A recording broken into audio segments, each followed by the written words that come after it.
Sebenarnya kalau makanan minuman itu haram bagi muslim, tetapi bagi non muslim itu adalah makanan mereka, maka syariat Islam itu dan negara itu membolehkan dalam komunitas mereka diproduksi, dijual belikan, tapi dalam komunitas mereka. Oh, Jadi ya. maksudnya kalau nanti, nah ini kan ketika miras ini mau diundang-undangkan di apa tadi dirancang ya, ada yang nolak, kan tidak semua muslim dari Bali menolak. Sebenarnya teorinya tuh nanti kalau dalam Islam ya, kalau landasannya Islam ini undang-undang makanan itu sesuatu yang diharamkan oleh Islam itu berlaku bagi kaum muslimin. Tapi bagi orang non muslim yang itu halal bagi mereka, misalnya babi, anjing, kemudian minum khamr, mereka silahkan makan. La ikraha fiddin, tidak dipaksa. Iya, betul. Jadi silakan aja makan, tapi tidak boleh di publik, tidak boleh dijual untuk umum, tidak boleh di tempat kaum muslimin. Komunitas mereka silakan, itu halal bagi mereka. Iya.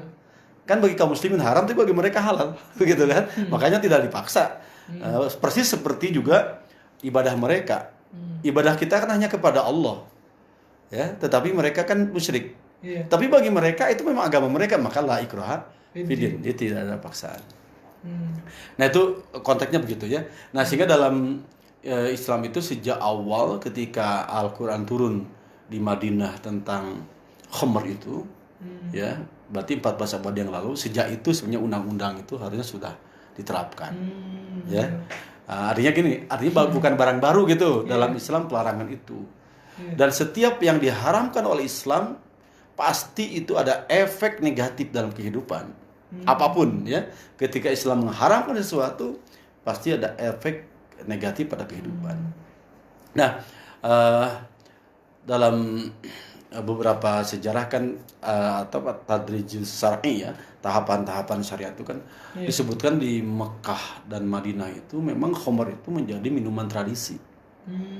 Jadi sudah menjadi bagian dari hidup ya minuman itu. Persis kalau kita minum teh itu dimanapun teh itu ada ya. Teh dulu kan sebelum apa-apa teh dulu. Nah mereka tuh khamr itu menjadi minuman semua, baik laki-laki, perempuan, anak-anak sudah biasa. Jadi minuman tradisi Arab sudah menyatu. Maka dalam sejarah Islam juga ada tahapan pada waktu itu untuk merubah mindset dan merubah budaya mereka secara bertahap juga. Disebut dengan tahapan syariat. Misalnya dalam Islam itu dalam sejarah fikih itu disebutkan dalam awalnya surah An-Nahl itu sebagai bentuk agar mereka berpikir. Misalnya dalam An-Nahl itu disebutkan wa minats samaratil anabi wan nakhli yattakhiduna sakaron minhu sakaron wa rizqan hasanan inna fi dzalika la ayat liqaumi yaqilun. Itu kata mereka, kata Allah berfirman, wahai orang-orang kafir Mekah dan Madinah itu, Anda perhatikan dari buah-buahan nakhal ya, anggur dan kurma dan anggur itu, kalian kan bisa buat dua jenis, satu sakaron yang bisa memabukkan, satu rizki yang hasanan, rizki yang baik. Jadi Allah sebut di situ yang memabukkan yang baik. Nah, jadi kebanyakan pada saat itu bahan untuk miras itu dari kurma, dari anggur pada saat itu. Nah, tapi Allah menyebut inna fi dzalika laayatil liqaumin yaqilun. Sesungguhnya dalam fakta tersebut ada tanda-tanda Allah telah memberikan rezeki kepada kalian, dari buah-buahan itu kalian bisa mabuk, bisa makan enak, begitu. Agar beriman. Tapi itu tidak ada pelarangan, tidak ada celaan. Kemudian sebagian sahabat termasuk Umar bin Khattab gelisah. Ini khamr itu nggak ada penjelasan. Ini kita minum, kita sering ribut, kasarnya gitulah. Maka bertanya kepada Nabi. Nah, lalu turunlah ayat surah Al-Baqarah ayat 219 ya. Al-Baqarah 219. Turunlah ayat itu di mana dalam ayat itu disebutkan yas'alunaka 'anil khamr, mereka bertanya tentang khamr. Nah, di situ disebut qul fihima itsmun, di dalamnya ada dosa. Ya. Ada dosa wa manafi'u linnas, tapi ada manfaatnya. Kan diakui juga ada manfaatnya. Manfaatnya mungkin secara fisik bagi orang tertentu kalau minum khamr badan menjadi segar, kuat gitu kan. Apalagi di Eropa itu di pantai gitu kan. Dia sambil minum udah seger badannya. Jadi ada yang menghangatkan tubuh. Menghangatkan tubuh istilahnya itu. Walaupun saya baca di Eropa itu sekarang justru sedang kampanye no alkohol, gitu. Karena mereka merasakan daya rusaknya kemana-mana. Jadi sudah istilahnya itu sudah green ke hijau ya. Makanya jahe ya go green itu makanya jahe merah itu kan lagi mahal. Saya sih baca begitu. Nanti itu ekspor ke Amerika, ke Eropa itu jahe merah itu. Makanya sekarang banyak yang nanam. Dan harganya juga mahal. Oh iya, jahe merah. Ya, saya tanya kemarin itu waktu minum, "Bang, kenapa naik sekarang?" Kan, tadi harganya 45.000 sekarang per kilo gitu kan. Dulu 6.000 7.000. Jahe merah. Jahe merah. Berarti lebih mahal. Mahal. Iya, jahe merah. Apalagi jahe herang. Nah, gitu ya. Nah, maksud saya itu Eropa itu katanya sudah sedang beralih ke hijau ya, ke herbal untuk mengangkat tubuh dan jahe merah. Nah, wa manafi'u linas itu bisa diartikan juga untuk perdagangan. Misalnya banyak pabrik di mana-mana, maka orang banyak bekerja di situ. Negara menarik cukai, menarik pajak untuk membangun negara, begitu kan? Itu manfaat secara manusiawi kan. Walaupun nanti kan dalam Islam itu ketika diharamkan maka haram juga menarik manfaat. Apalagi di khamr itu banyak yang terlibat dari mulai produsen, pabrik, produsen yang pemilik pabrik ya, pemilik ownernya, kemudian produsennya dari mulai direktur ke bawahnya pabrik itu dikenal laknat, dosa besar. Kemudian karyawannya yang dari mulai karyawan bagian produksi, bagian packing, itu semuanya termasuk terbawa. Ada 12 orang yang dilaknat itu kan. 10 orang yang dilaknat antaranya itu, kemudian agen-agennya, distributornya, kemudian sales-salesnya, marketingnya, termasuk penjaga pelayannya, bartendernya, bartendernya. Itu semua dilaknat, kena dosa gitu. Walaupun dia nggak minum. Jadi ada teman kemarin dia cerita, saya kan nggak minum Pak, saya cuman pesanan saya anterin. Kena tuh wahamiluha yang menyodorkan, maluha yang mengemasnya dan yang meraciknya itu kena dosa.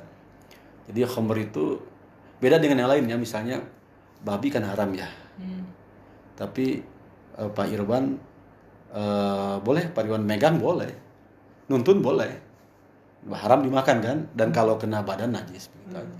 Kalau misalkan seseorang bedanya begitu, seorang muslim ternak babi dibelikan ditarik yang bagi muslim itu tidak boleh, haram ya.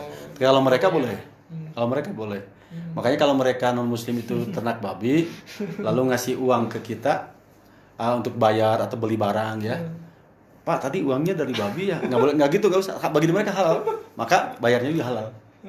Kita usah aduh itu dari babi dia, uangnya halal ke kita ya, karena bagi mereka. Nah kalau si muslim produksi khamr, ternak babi, lalu uangnya dipakai bayar ke kita, dipakai sedekah, maka kita wajib menolak, karena itu barang dari haram. Begitu. Itu bedanya. Enakan kafir ya. Di dunia mah hadiah udah kafir kan bebas. Jadi surganya bagi orang kafir gitu. Jadi kalau orang kafir itu di negeri Islam itu sebenarnya enak dia. Hak-hak mereka dipenuhi ya, ibadahnya, makanan, minumnya. Dan mereka juga hanya bayar jizyah nanti. Enggak zakat, enggak sholat. Tapi mereka dijamin kehidupannya. Makanya pada betah. Dulu ke zaman khilafah itu kan ya, cerita khilafah jadinya ya di Mesir. Itu sampai ada Khalid bin Walid perang, mereka ikut kaum muslimin karena mereka lebih nyaman dengan kaum muslimin. Nah sebetulnya begitu ya dalam sejarah Islam. Nah makanya dalam konteks khamr ini sebetulnya juga bagi mereka itu dipersilahkan. Ya karena ini kan ya ayyuhalladzina amanu, hai orang yang beriman, innamal khamru kan. Nah jadi ayat tadi yang pertama yang satu yang kedua Al-Baqarah ya, itu baru semacam memberikan perubahan mindset kepada orang-orang Mekah Madinah agar coba berpikir gitu. Ada manfaatnya tapi dosanya besar. Itu secara halus tinggalkan dong begitu ya. Tapi mereka di situ ini nggak melarang kok hanya ngasih tahu aja gitu. Ini ada dosanya. Mereka masih minum juga. Masih minum juga. Nah, sampai larangan yang berikutnya yang ketiga yaitu surah An-Nisa ayat 64 ya. Larangan silahkan minum tapi kalau mau sholat jangan minum. Jadi wala taqrabus sholat wa antum sukara. Ya, gitu. Jadi betul itu. Jadi kamu jangan sholat ya, maksudnya jangan ke masjid, jangan melaksanakan sholat kalau masih mabuk. Sebab sholat itu hatta ta'lamuna ma taqulun. Harus tahu apa yang dibaca. Orang mabuk kan baca apa nggak tahu kan. Nah, apa namanya, ini masih secara halus. Kenapa sholat itu kan dekat waktunya, subuh, duhur, asar, maghrib, isya, sehingga mereka sudah tidak punya waktu. Karena kalau mabuk pagi, siang masih pusing, minum homer siang, asar pusing kan, akhirnya mereka berhenti tuh. Kata mereka, kita malam aja lah mabuk itu minum-minumannya, tak usah siang. Jadi kalau siang kan kita masih ada bekasnya, udah malam aja. Mereka pindah ke malam kan, asalnya kan pagi, siang, malam tuh, mulai. Nah, ternyata Nabi juga kalau malam itu juga isyanya suka diakhirkan, sehingga terus malam tahajud. Jadi mereka nggak ada waktu juga. Itu semua perubahan budaya dengan pelan-pelan. Karena memang udah kental sekali. Sampai pada satu kasus ada sahabat yang jadi imam sholat isya gitu. Lalu dilaporkan karena ketika setelah maghrib dia minum dulu. Ya ketika sholat isya, kalau nggak salah isya atau maghrib ya dalam riwayat itu. Pusing kan? Udah jadi imam. Ya karena belum saklek haram ya. Jadi minum dulu. Lalu dia baca Al-Qur'an kan, baca surah Al-Kafirun. Harusnya kan qul ya ayyuhal kafirun la a'budu ma ta'budun. Harusnya begitu. Karena dia minum khamr dulu, pusing kan? Qul ya ayyuhal kafirun. Aduh, apa nih? A'budu ma ta'budun. La-nya hilang. Kan la-nya hilang tuh. Jadi wahai orang-orang kafir, a'budu, aku akan menyembah apa yang kamu sembah. Kan masa di belakang makmum, aduh ini bahaya nih. Gak pakai layak lewatin la-nya. Iya begitu. Orang jangankan mabok lagi sholat aja kadang-kadang imam lupa kan, banyak lupa itu. Maunya baca surah Al-Balad kan? Bismillahirrahmanirrahim. La uqsimu bihadzal balad wa anta hillum bihadzal balad wa walidi wa ma walad. Lupa kan? Walam yakul lahu kufuwan ahad. Ya mungkin itu. Jadi itu nggak mabok, apalagi mabok. Begitu. Iya berarti. Jadi berisiko, makanya laporlah ke Nabi. Gitu. Ini ada akhirnya Umar minta ketegasan bagaimana, akhirnya turunlah surah yang terakhir tadi Al-Maidah ayat 90 sampai 91. Ya ayyuhalladzina amanu innamal khamru wal maisiru wal ansab wal azlam rijsum min amali syaitan fajtanibu la'allakum tuflihun. Wahai orang yang beriman, sesungguhnya khamar, judi itu adalah perbuatan setan. Jauhilah agar kamu beruntung. Kemudian ayat 91-nya lebih tegas lagi, innamas syaitanu ya'idukumul innama yuridu syaitanu ayyuqi'a bainakumul adawata wal baghdha fihim. Setan itu melalui khamr dan judi itu ingin memberikan pengaruh kepada kamu agar kamu saling bermusuhan, saling benci, begitu. Wa yasuddakum an dzikrillah wa anis salat, dan agar kamu lupa kepada Allah, lupa salat. Begitu. Fahal antum muntahun. Itu surah Al-Maidah ayat 90. Itu jelas sekali.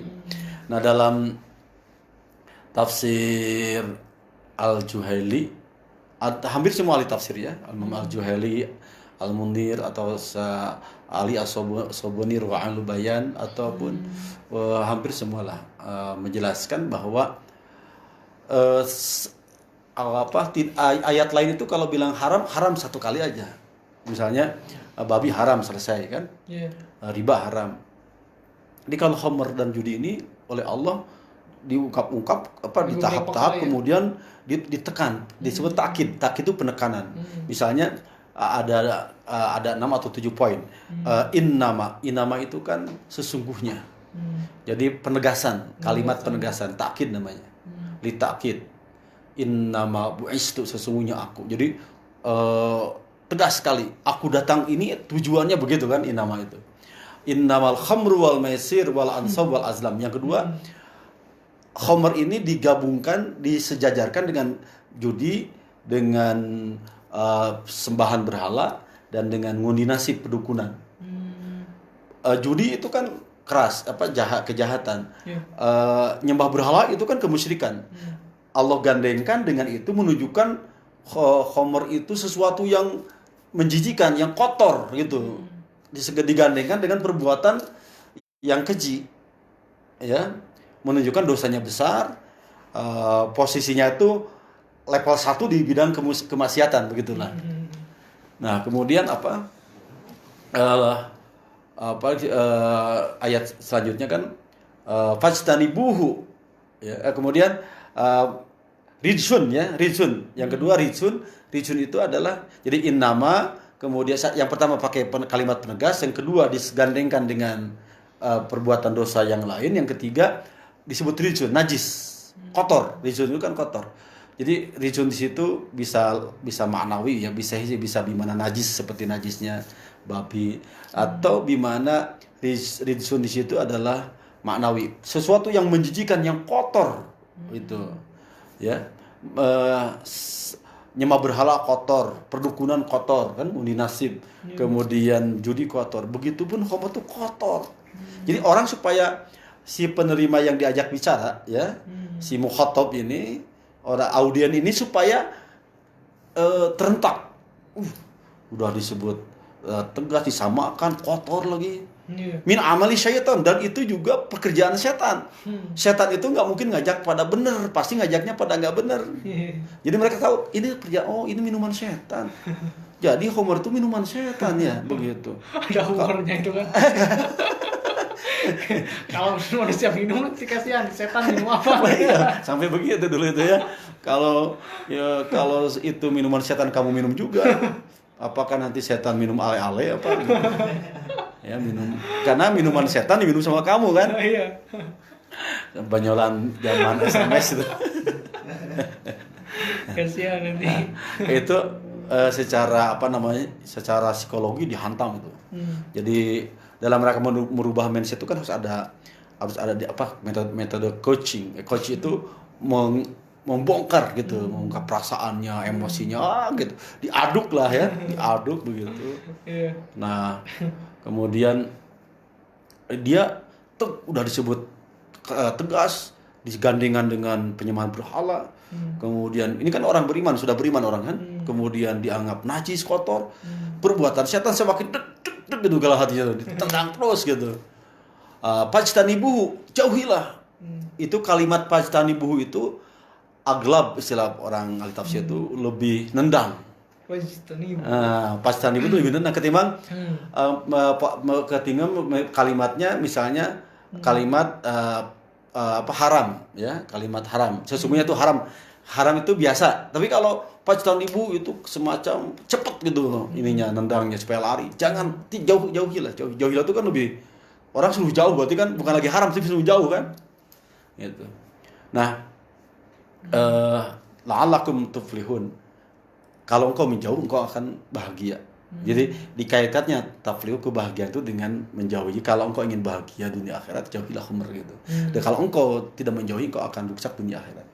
Di ayat berikutnya disebutkan bahwa khamr itu bisa membawa permusuhan, kebencian. Kalau bahasa sekarang kan kriminalitas. Dan itu diakui, tadi kan diakui oleh para pemerintah, termasuk saya baca 2014 itu di Polri, ya, di Kompas saya baca itu 70% kejahatan kriminal itu akibat khamr, minum. Jadi pembunuhan, pemerkosaan. Kita dengar dulu Yuyun usia 14 tahun diperkosa oleh 14 orang, kemudian dibunuh kan, ramai itu 2-3 tahun yang lalu. Itu mabok, kemudian anak SMP dibawa, diperkosa lalu dibunuh. Dan Itu sering kita berita dengar itu. Ya adanya geng motor, perkelahian di pasar itu minum dulu ya. Acara dangdutan minum, goyang, gesekan, perang. Nah, anak geng motor itu kalau berani pukul-pukul, berani lempar itu juga minum dulu.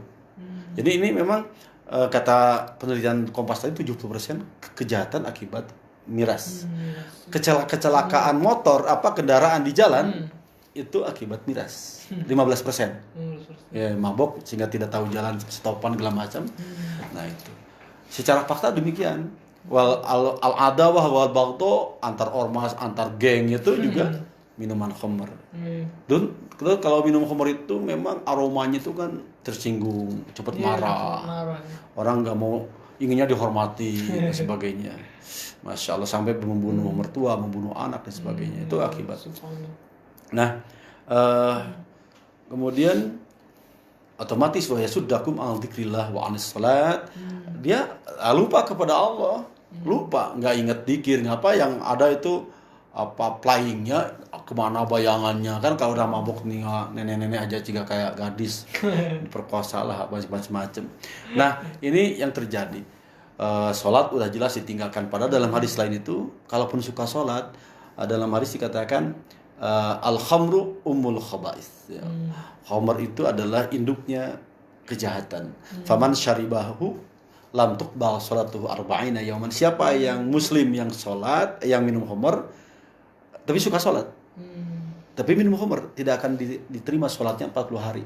Sekali minum 40 hari ke depan tidak akan terima sholatnya. Apalagi nggak sholat. Yang suka sholat aja. Apalagi nggak sholat, sudah nggak sholat, sudah minum khamr, udah repot lah. Ini ceritanya dia masih sholat, Pak. Saya walaupun mabuk masih sholat, Pak. Nggak terima sholatnya.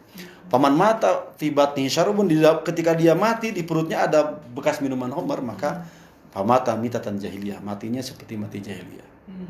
Nah, dulu itu dalam riwayat Utsman bin Affan ada abid ahli ibadah, ulama yang mati dalam keadaan sujud kepada iblis dan kufur ya. Dalam riwayatnya itu ada ahli ibadah tadi, ada seorang pelacur yang senang ke dia, tapi nggak mungkin dia mau kan. Akhirnya dia mengutus anak buahnya agar si abid tadi, ahli ibadah ini datang ke rumahnya untuk jadi saksi persengketaan. Pas datang ke rumahnya, kata pelacur tadi, dikuncilah pintu-pintu, Anda saya undang bukan untuk jadi saksi, tapi untuk bercinta dengan saya. Wanita tadi cantik, kemudian pakaiannya yang sangat menarik sih, sambil menawarkan minuman khamr, kemudian baik. Kata wanita tadi, pilih aja sekarang, kamu mau tidur dengan saya, zina dengan saya, mau minum khamr atau ngebunuh bayi saya. Pilih salah satu. Kalau enggak, saya akan menjerit bahwa kamu telah masuk ke rumah orang yang tanpa izin. Nah, dia mikir-mikir, kalau zina nggak mungkin lah saya berzina.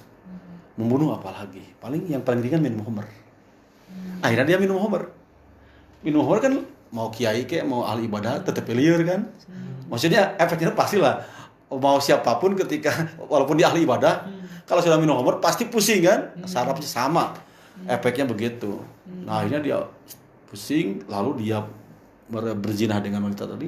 Setelah itu dia membunuh bayi tadi. Akhirnya dia 3 dosa dilaksanakan. Minum khamr, berzina, dan membunuh. Nah, di situ datanglah setan kan, sampai dalam dia itu akhirnya dia sujud ke setan. Nah, jadi itu cerita klasik ya. Cerita sekarang banyak yang akibat khamr, permusuhan antar keluarga, antar ormas dan sebagainya. Itu barangkali yang season pertama, kalau masih ada waktu ya. Baik, terima kasih jawabannya sangat luar biasa tentang khamr ini. Jadi hal terbaik bagi seorang kita sebagai muslim apalagi mukmin ya, hindarilah ya khamr. Fajtanibu. Dia diwajibkan untuk menjauhi khamr tersebut. Bapak Ustadz, di satu sisi ada khamr itu sebagai minuman keras ya, dan juga yang satu lagi mengandung nilai alkohol. Nah, itu dari segi dari segi kenajisannya atau mengenai pilihannya tersebut seperti apa itu Pak? Bagaimana membedakannya itu Pak? Ingat waktu Pak Kang Ustaz Mendagri ya, punya statement bahwa minuman keras yang ada itu dibuat aja sanitizer apa? Oh, hand sanitizer. Untuk cuci tangan tuh. Cuci tangan itu. Ya, itu. Karena ada alkoholnya kan. Ada fuel. Kemudian ada ya pertanyaan, Alkohol, ya. ada yang pertanyaan juga. Ya. Itu kan sanitizer itu alkoholnya gede 70% ya, harus 70% rata-rata kan yang disebut itu. Baru bisa membunuh begitu. Iya, iya. Nah, bagaimana itu pendapatnya? Jadi memang Iya. kalau kita ambil MUI aja biar mudah. Jadi khamr itu memang ikhtilaf ya. Ikhtilaf itu pertama apakah khamr itu haram juga najis Iya, betul. atau haram saja tapi tidak najis. Begitu. Iya, iya. Berbeda pendapat tuh. Iya. Yang kedua, apakah khamr itu alkohol? Ya, jadi alkohol adalah khamr adalah alkohol. Atau beda alkohol dengan khamr gitu